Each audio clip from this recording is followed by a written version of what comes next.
Job interview at a school mathematics teacher. Good morning, Mr. Davies. Please come in and have a seat. Good morning, Mr. Harrison. Thank you for having me. It's a pleasure to be here. The pleasure is all ours. We've been looking forward to meeting you. To start, could you tell me a little about your background and what drew you to teaching mathematics? Certainly. I've been teaching high school mathematics for the past 7 years, most recently at Westlake Academy. I've always had a passion for numbers and problem solving, and I find immense satisfaction in helping students understand and appreciate the subject. I believe mathematics is fundamental to critical thinking, and I strive to make it engaging and accessible for all my students. 7 years, that's excellent experience. We at Northwood High School pride ourselves on fostering a collaborative and supportive environment, both for our students and our staff.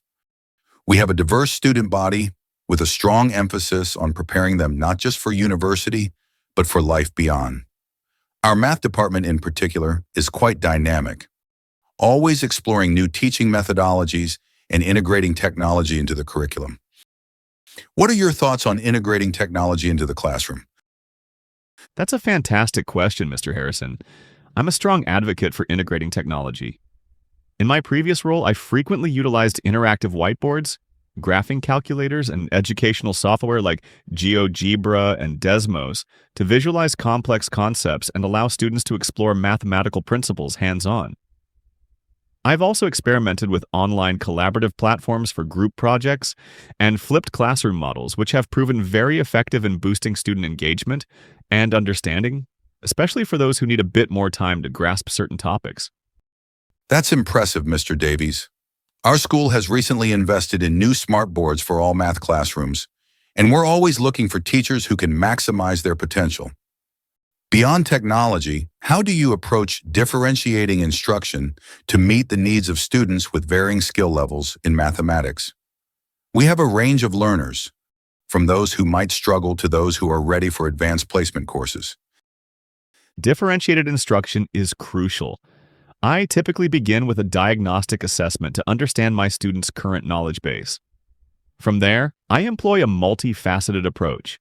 For students needing extra support, I use smaller group work, simplified examples, and provide additional resources or one-on-one time. For advanced learners, I offer enrichment activities, challenge problems, or encourage them to lead discussions or mentor their peers. I also find project-based learning to be an excellent way to cater to different levels, allowing students to tackle problems at their own pace and depth. The key is to ensure every student feels challenged and supported, fostering a growth mindset.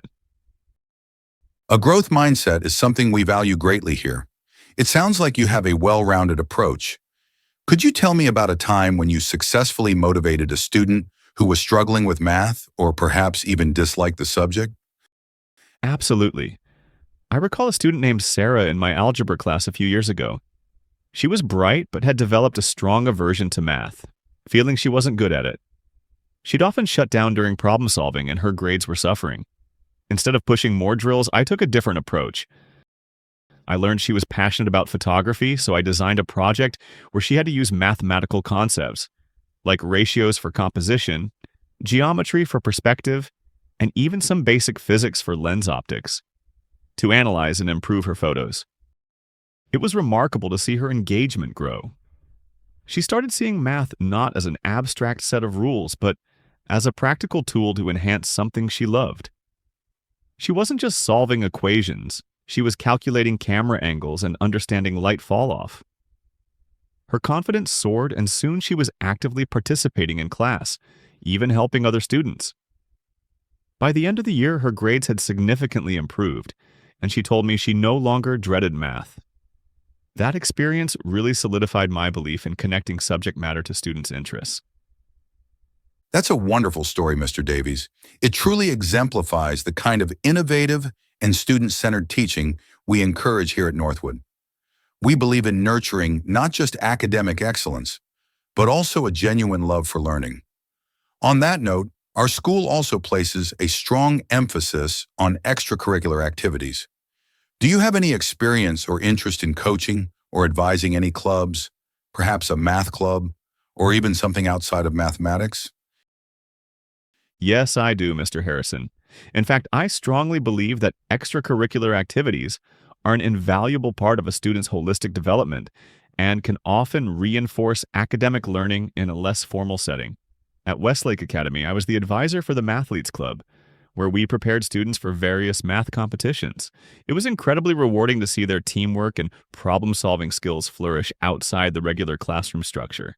Beyond mathematics, I've also had the opportunity to assist with the school's robotics club, given my personal interest in technology and engineering. It's fascinating how many mathematical and scientific principles come into play in robotics, from geometry for design to algebra for programming movements. I'm very open to contributing to similar clubs here at Northwood, or even starting a new one if there's an interest. I find that engaging with students in these capacities builds stronger relationships and offers another avenue to foster their critical thinking and creativity. That's excellent to hear, Mr. Davies. A robotics club would certainly be a fantastic addition, and a Mathletes club is already a popular fixture here. It's clear you're passionate about more than just delivering curriculum, which aligns perfectly with Northwood's values. Now moving on to the school itself. As I mentioned, we have a very supportive community. Our faculty meetings are held bi-weekly, and we have a professional development day once a month, encouraging continuous learning and sharing of best practices among our teachers. How do you approach professional development in staying current with educational trends? I believe continuous professional development is absolutely essential for any educator, especially in a field like mathematics where methodologies and technological tools are constantly evolving. I actively seek out workshops and webinars focused on innovative teaching strategies, such as project-based learning or new approaches to conceptual understanding in math. I've also found great value in attending national and regional math educator conferences, which not only expose me to cutting-edge research, but also provide invaluable networking opportunities with peers. Furthermore, I regularly read educational journals and articles to stay abreast of the latest pedagogical trends and research findings. I'm keen on integrating new ideas into my teaching practice and sharing what I learn with colleagues. Thank you, Mr. Davies. Your dedication to professional growth is very evident and highly commendable. It's been a very insightful discussion. We truly appreciate you taking the time to come in today and share your experience and philosophy with us. We have a few more candidates to interview, but we will be in touch with you regarding the next steps in our hiring process within the next week. Do you have any final questions for me at this point? Thank you, Mr. Harrison. I've enjoyed learning more about Northwood High School and its vision. I don't have any further questions at this moment, but I'm very excited about the possibility of joining your team. Excellent. Thank you again, Mr. Davies. We'll be in touch soon. Thank you, Mr. Harrison. Goodbye.